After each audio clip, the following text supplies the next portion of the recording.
I'd like to welcome 11-time World Wrestling Champion Mickie James to Sidewalks Entertainment. Hi, Mickie. Thank you so much for joining us. Oh, thank you for having me. Thank you. This is fun.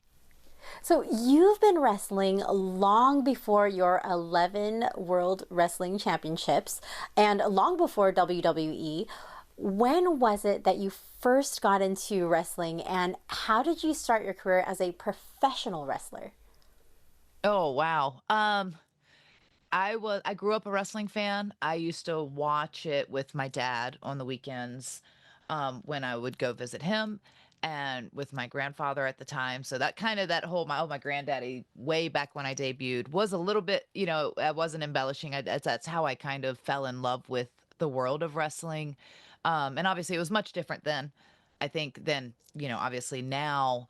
But my journey was a lot different than not so much different than a lot of young independent talent that are coming up, but certainly different than a lot of the kids that I'm coaching right now with this show, WWE LFG show.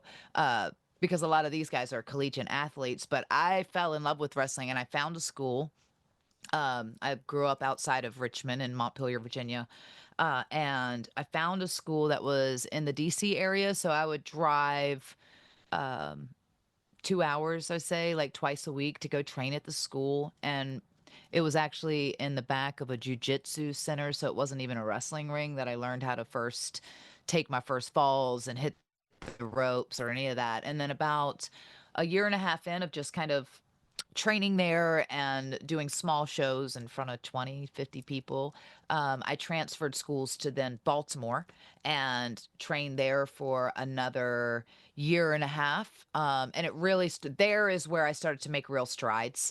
I related a lot to, I do music as well, but any actor or musician or any of that, of like taking these small gigs in hopes that you will um, get noticed or get in front of the right person or any of those at the right time, right place, all those things, the stars align. Um, but my move to Baltimore, and then I would just travel an extra hour and a half, so almost 3 hours, 2 to 3 times a week, really opened the doors to other promotions and getting on the radar, I think, of the right people, and also learning more because I was doing a lot of camps. I would travel and just do camps with other legends at the time that I was a sponge. I loved wrestling and I wanted to learn as much as I could, and I wanted to be the best um as far as that competitive side of me. So I just kept growing and growing and growing, and finally, after several no's and other opportunities and companies, I finally got signed with WWE. And that was like 2003. And I went to their developmental program, which is very similar to WWE NXT now, just a smaller scale. And obviously, we were kind of tucked away and hidden in Louisville, Kentucky, and spent almost 3 years there, just kind of still perfecting my craft. So, um, yeah, it was different for me. It was like took me almost 7 years, I think, to make it to TV by the time I made it to TV. And but it was fun. And I made so many great friends, people that I'm still friends with along the way, and we've kind of had our wrestling journeys together. And it's just funny to be on this side of it because I still remember being that young, hungry girl that just wanted this business so badly and just wanted to be the best so badly. And I see that in so many of my hopefuls now, and it's just real cool. It's almost like full circle, to be a Oh, I trainer on love the other side or to be that. this mentor. Yeah, Yeah. yeah. So So, as you mentioned, you are one of the coaches on A&E's WWE LFG. So, what do you enjoy most about being one of the coaches on the series? Well, gosh, I mean, there's so many facets to it, right? Like, obviously, there's the camaraderie of the coaches.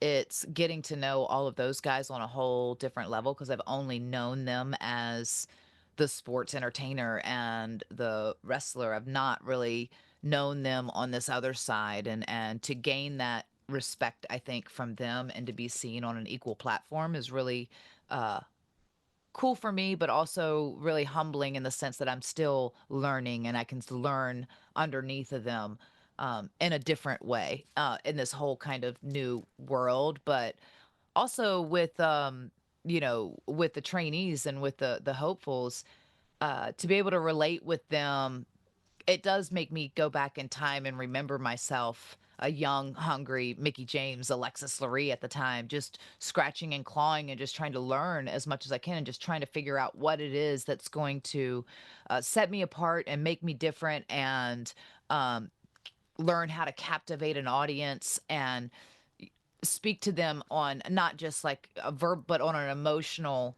level, and to be able to take them on that ride and all these things. It's cool to connect with the kids in in that way, and really hopefully guide them and give them some tools to have this journey be a long one and an amazing one, and but also to be kind to themselves along the way, because we all have our, we're our own worst critics, I think, in everything.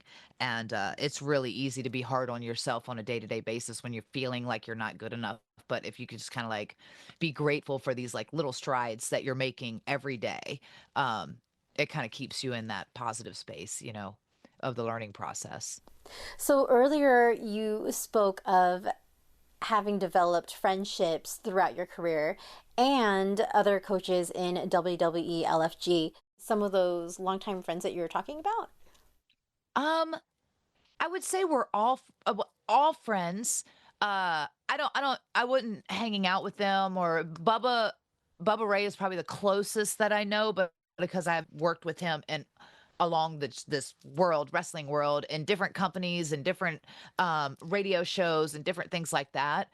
But the one person who I was obviously very nervous was to be able to meet and hang out with the Undertaker, because I only knew Undertaker, I think, as a very young Mickie James, and he was very much the Mm-hmm. leader. He was of the locker room. He was the judge, the jury, the executioner, all of the things. So I think that there was this very like nervousness, even still, of walking into this space and even being put in this platform of being an equal to someone who I still admire and respect and looked up to so much in this world of wrestling. So I was really nervous. I love Booker. I've known Booker. Booker always makes me laugh. I was very comfortable with everyone, but I was very nervous to go into the space with Undertaker and to get to know him in this new capacity, and in this new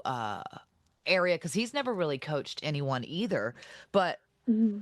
hopefully he has a newfound respect and love for me. But I certainly have cherished like this kind of relationship to grow, and just hopefully get to let him get to know me a bit better, and to get to know him on a different level, and not just like this young terrified talent that just wants to be great, and not make him angry, you know so Well, Mickey, you're pretty amazing yourself. So to hear you say that, that's so neat. it's some things never change. Some things never change. Well, sadly, we are out of time, but it really was such an honor to speak with you today, Mickey. Thank you so much. Oh, thank you. I really appreciate it. And make sure everyone tunes in to A&E for WWE LFG. It's going to be great. It's going to be so fun. And we're super stoked about it. It's going to be something just completely raw and different. And we hope you guys love it.